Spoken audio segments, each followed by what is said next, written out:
Eu aprendi com Jesus Cristo que se alguém está em Cristo, nova criatura é. As coisas velhas se passaram, eis que tudo se fez novo. João 3:27 vai dizer: o homem nada pode ter se não vier do céu. João 15:5 vai dizer: eu sou a videira, vós os ramos, quem permanece em mim e eu nele, esse dará fruto, porque sem mim o homem nada pode fazer.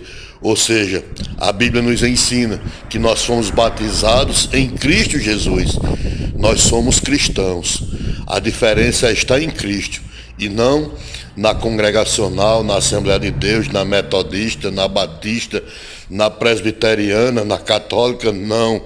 Nós devemos estarmos em Cristo, porque em Cristo nós somos mais que vencedores. Forte abraço e que Deus te abençoe, que você esteja em Cristo.